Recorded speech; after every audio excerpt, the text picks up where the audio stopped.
What's up, Panda Nation? Peter Von Panda here. I bought a watch. It just says watch, but it comes in this tin. It's pretty cool, and I wanted to show it to you here, what you can see here. It's a SMAEL 1702 in black, and it's not my first one, but really enjoyed these, and they're really kind of cool value. So I thought I'd pick this one up too.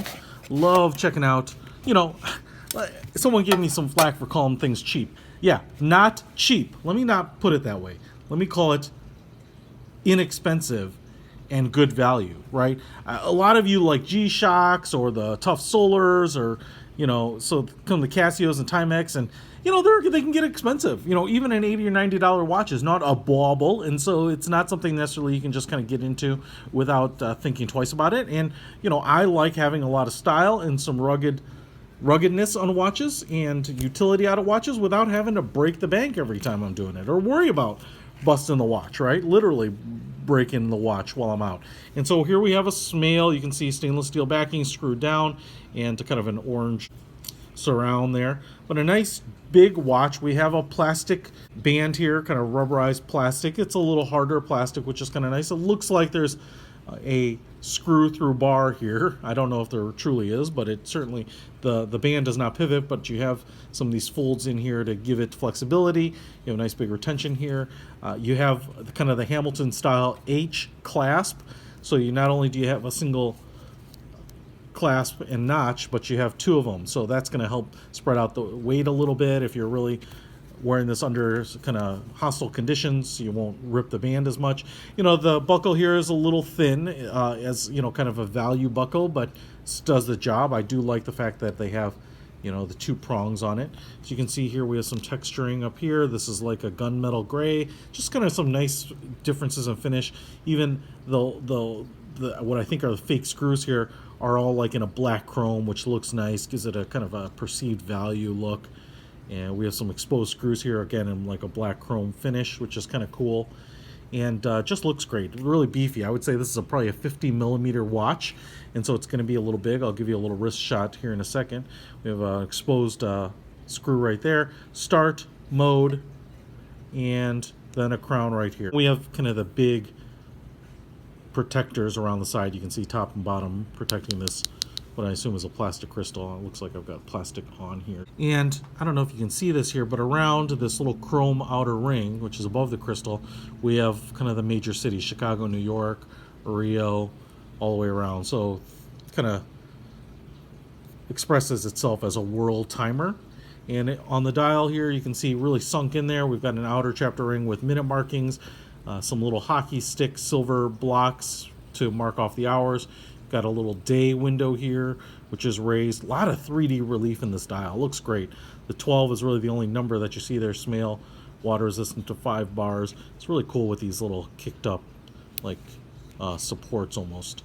Sword style hands. Looks like there's a pretty generous lume applied to there. An orange second hand, which kind of gives it a, you know, there's definitely between the sword style hands and this little orange, almost airplane wing. It has definitely kind of an aviation gauge feel, and you can see these are all liquid crystal displays. Looks like we have the world time, the second time zone down there, because this is showing me 11:11, and that says 9:48. So I assume you could set that separately. Looks like we have an alarm and a signal LCD down there, seconds here, and then an LCD arrow pointing to the day. So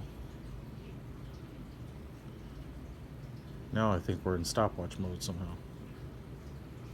You can see the seconds ticking off there, and tenths of a second or hundredths of a second. So if I hit start, stop again. So the Friday, Saturday, and Sunday numbers must indicate we're in stopwatch mode. All right, so what I've discovered is there's little pushers here too, which I totally didn't notice before. So if I start the stopwatch here, stop it, I guess it's down here, reset. So we've got that. If I go into mode here too, I noticed that I didn't see any instructions in the can. That's okay, you can probably play around with it.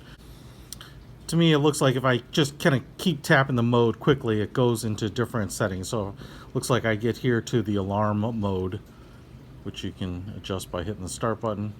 And then when you're done, you hit this mode and it just goes back. But if I Kind of tap it, I can go through, reset the seconds. And then we're down here. Looks like this is kind of toggling between that second time zone. So I'm thinking it does, because it's showing me a different display there. From an instruction standpoint, this isn't going to be the greatest. If this had instructions with it, I would have read through it. But, you know, I will say, though, if you pull the crown out here, it works just like a regular watch. I think less about trying to figure out all of the functions, and it certainly seems like there's a bunch of functions, and you might be able to go on the SMAEL website and get those. But more than that, for me, it's just really about looking at this time and having a really rugged watch that I can wear outdoor for activities without, you know, sweating it because of the price point on these. And that's what I really, really like these, you know, really like about the, whether it's FanMist or SME or SMAEL in this case. Look at that. I mean, that's a cool looking 50 millimeter watch. You know, they're just utilitarian, and man, you get wicked good value with these suckers. So I really like having them. Stay tuned. There will be a giveaway of this watch in the future, so hopefully someone else can enjoy this. But I always like picking these up, man, because you can really, you know, find some cool style, decent watches that take a licking and a beating, kind of like me, and keep on ticking. Check it out. I'll put a link to it in the description. Peter Von Panda out.